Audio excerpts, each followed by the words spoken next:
Flack math! Give me some math and I'll give you some flack. Flack math! Okay, so here's the deal. Here's what's going on. We only have 2 weeks, right, until Thanksgiving. So my goal is for you not to have any homework over Thanksgiving, okay? So here's what we're gonna do. We're just gonna do these 2 problem sets, and that's it, before Thanksgiving.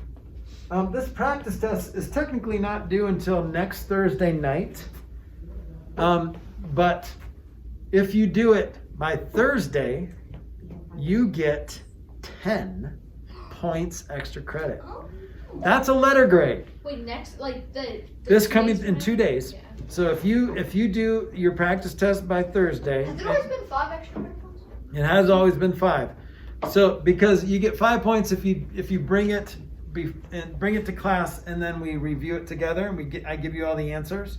So if I give you all the answers and then you do it, then you don't get extra credit. But I'm going to go over the practice test on Tuesday, a week from today. So that means if you bring it to class on Tuesday, then you'll get 5 points extra credit. But if you start right now and do the practice test by Thursday, and remember, it doesn't have to be perfect, it just needs to be done, then I will give you 10 points extra credit. Now, since we're not going to go over it on Thursday, you can just upload it sometime before midnight on Thursday. Can I just show you in class on Yes, Thursday? you can do that too. Yeah. So we have 36, 38, and the practice test. And then, so next week, we're going to review for the test. And then on Thursday, we're going to take the test in class. So technically, it's like an in-class test, but I'm going to let you take it home afterwards and make sure it's right. Because I don't want you to have any disadvantages from your online learners don't have to take a test in class, right? But, so they get to take it at home. So I'm going to allow you to take it at home as well, but you're just going to start it in class. And then you can turn it in if you want to on Thursday, but I'm going to give you the option to take it home and make sure it's the way you want it.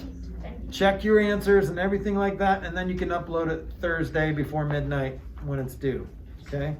Because I don't want it to be due during Thanksgiving week or after Thanksgiving week.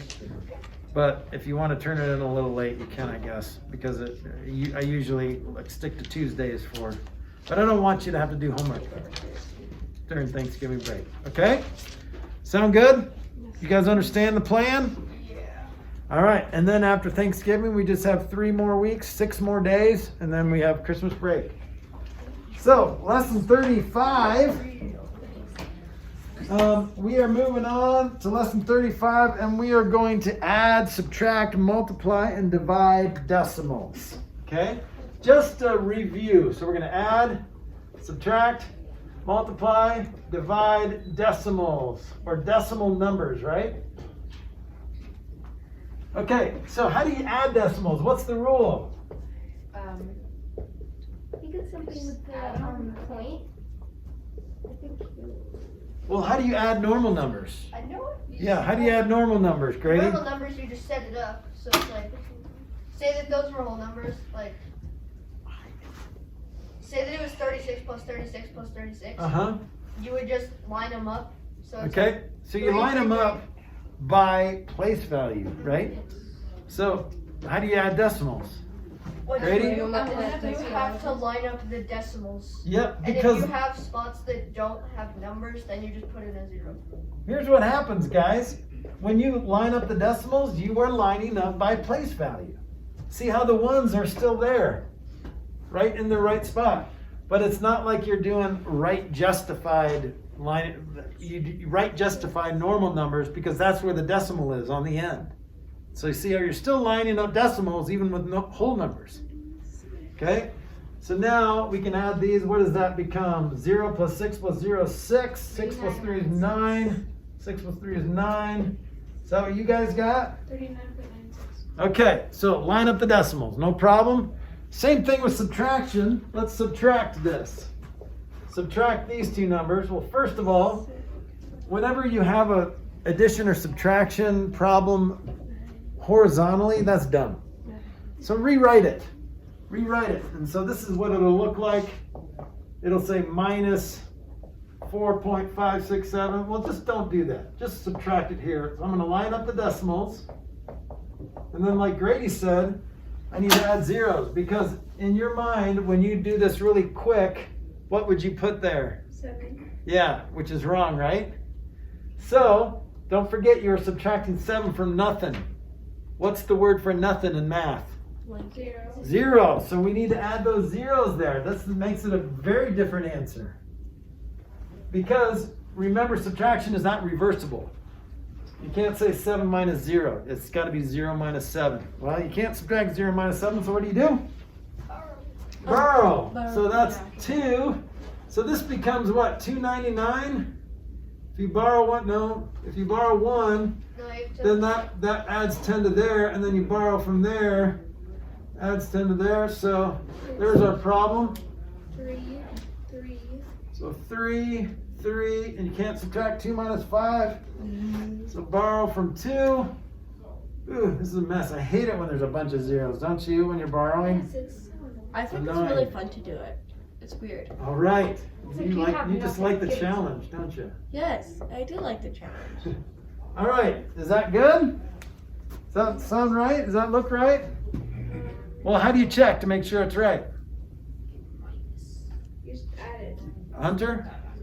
Yeah, the Yeah. bottom number. Add it. What's the difference? Let's see if we do that in our head. 7 plus 3 is 10. Okay. Then carry the 1. 6 plus 3 is 9. At that, carry the 1 is 10. And then carry that one. 7 plus 5 is 12. Carry the 1 is 13. Carry that one. 7 plus 4 is 11. Plus another 1 is 12. And that works. Okay? You guys good with that? All right. Don't forget to check your work, and you'll be perfect. If you check your work, you can be perfect. Do you guys have issues with being perfect? No. Not in math. Okay? It's okay to be perfect in math. Yes. I'm a little confused on the 36 Uh-huh. minus the 36.00. I'm a little confused.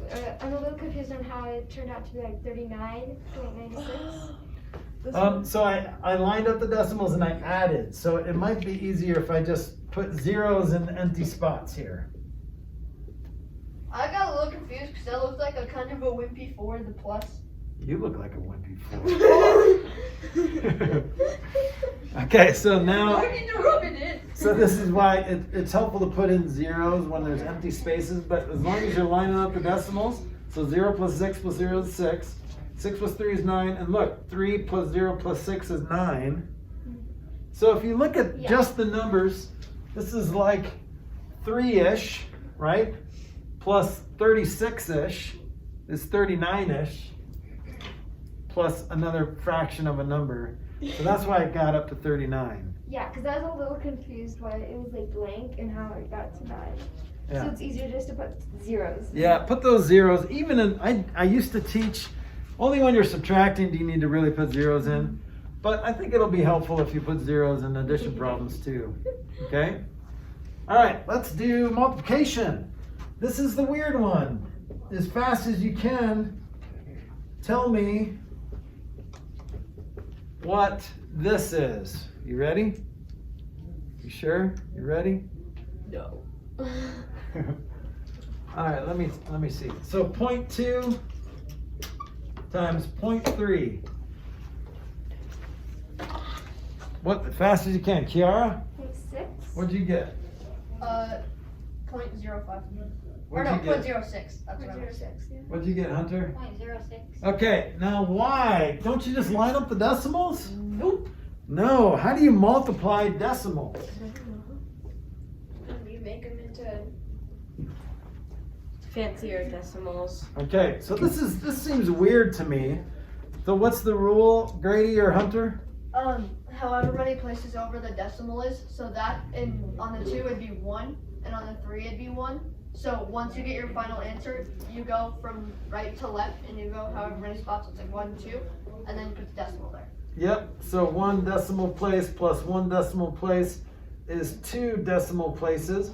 Can you explain to me why that is the case?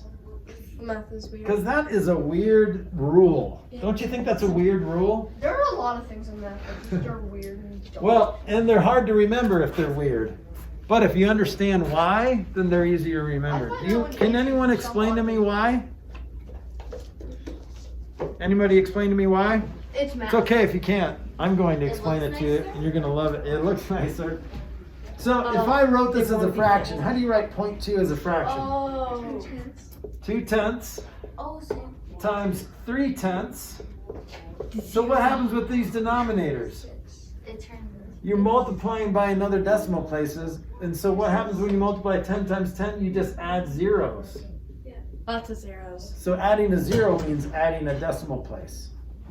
Okay, so when you are adding a tenth, when you're going from tenths to hundredths, you're adding a decimal place.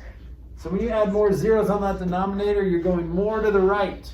Okay, so that's why you're adding decimal places. Yes. It doesn't make sense, but at the same time, it makes total sense. Okay, so let's try one that is a little bit more challenging. So we're just going to follow these rules. So the steps are just multiply normal. Multiply normally, so ignore the decimal places, and then you count total number of decimal places, and that's what you put in your answer, okay? This is how you multiply decimals. Ignore the decimal, just multiply normally, and then count the total number of decimal places, okay? So let's try this. What's 0.23 times 0.4? Well, what do we do?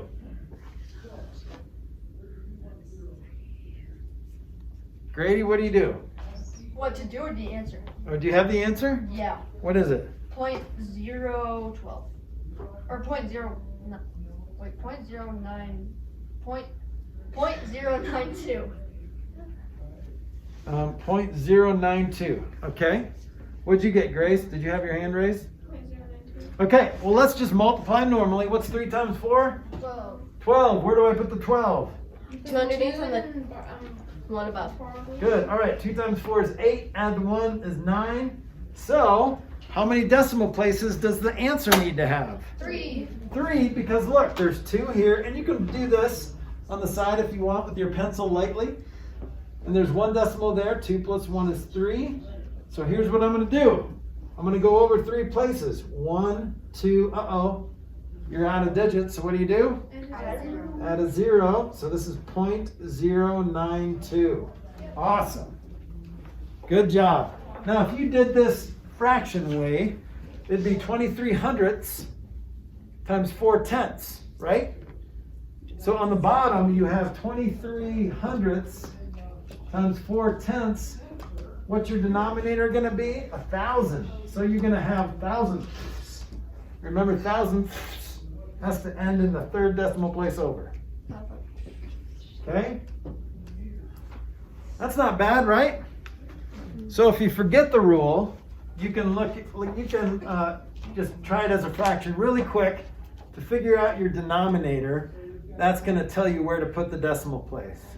Okay? Yes. Yes, bathroom. Uh-huh. All right, now last but not least is division. So how do you divide decimals? How do you divide by decimals, Hunter? There's multiple different ways. There are a few different ways, yeah. So what's your way? Where the one outside of the box is a whole number, Uh-huh. and the one inside is a decimal. Okay, so here's the rule for dividing by decimals. Don't do it. That's the rule. Do we copy dot? You could copy dot flop if you wanted to. You could do that with decimals because you can write decimals as a fraction, right? So you can rewrite them as fractions and copy dot flop. I think I remember how to do this. But here's the deal. Never divide by a decimal. So you have to convert that decimal to a whole number. How do you do that? Well, you have to move the decimal over to the right until it falls off the cliff. Okay? But whatever you do to the denominator, which is what you're dividing by, you have to do to the numerator. So you can move the decimal over as long as you move it the same amount of places in the numerator. But for now, this is not dividing by a decimal, is it? This is dividing by 5. That's a whole number. So you can do that. So all you do is rewrite it and then wherever the decimal is in the dividend, you move it up, and that's where your decimal is going to be in your answer. Okay, so let's start. How many times 5 go into 3? 0. 0. You can put a 0 there if you want, or you can move to the next decimal. How many times? Now, see, now you can just ignore the decimal. How many times 5 go into 34? 6. 6 times. 6 times 5 is 30. Dirty monkeys smell bad. How many times does 5 go into 42? 8 times. So can you figure out the remainder in your head? 2. 2. So you can just bring a 2 up there. How many times 5 go into 25? 5. And you're done, right? That's the end of the line. And you have no remainder, so you don't need to bring down a 0 or anything. So that's it. So dividing by a whole number, dividing decimal by a whole number, just bring the decimal up. Okay? But if you are dividing by a decimal, that's when it gets tricky. And I don't think we're talking about that yet, but let's do a problem because it's fun. So let's say I want to know how many quarters are in $7. Okay? So 7 divided by 0.25. Well, can you guys figure that out? How many quarters are in $7? What is it? I think it was 28. Yep, 28, because there's 4 quarters in $1. So this is like an equal group problem. But here's what you can do. You can move the decimal over 2 places. So if you basically convert this to cents, it's the same math problem.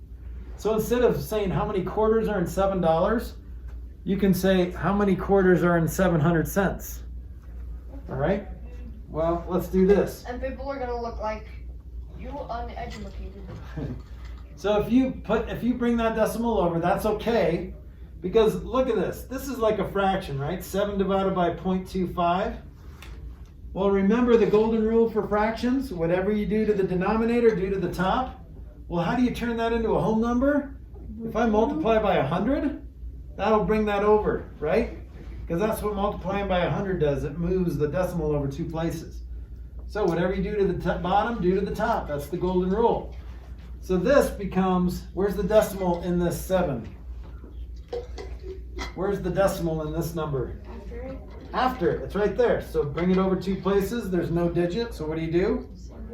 Add a 0. Add 2 zeros. And then your answer, the decimal is going to go right there, right above there. Boom, boom. Yes? I mean, I think it looks like a cat. It does look like a cat. Look at it. It does. Little- Oh my gosh, looks like a terrifying cat. I didn't know. It is kind of terrifying. Demon cat. Demon cat. How many times is 25 going to 70? 2 times. You get 20 and then bring down a 0. How many times 25 going to there? 8 times. So 28. Okay, so it's the same math problem. If you divide 7 by 0.25, that's the same math problem as 700 divided by 25. Okay? Because of this, you can change the denominator however you want as long as you do it the same way to the top. Well, changing the decimal to a whole number is just multiplying by a power of 10. So move the decimal over as much as you want, as long as you move it over the same amount in that other number. Okay? Yep. Yeah, it goes back. Yep. Okay, any questions with adding, subtracting, multiplying, or dividing decimals? Do you guys think you can do all 4 of those operations? Yep. All right. And how would you check your work if you wanted to check your work? You do the opposite operation, but you can always look at your solutions manual or your homeschool packet. If you have a calculator, which you won't be able to use until 2nd semester pre-algebra, you can always check it on your calculator when you're doing your homework, but not when you're doing your tests, okay?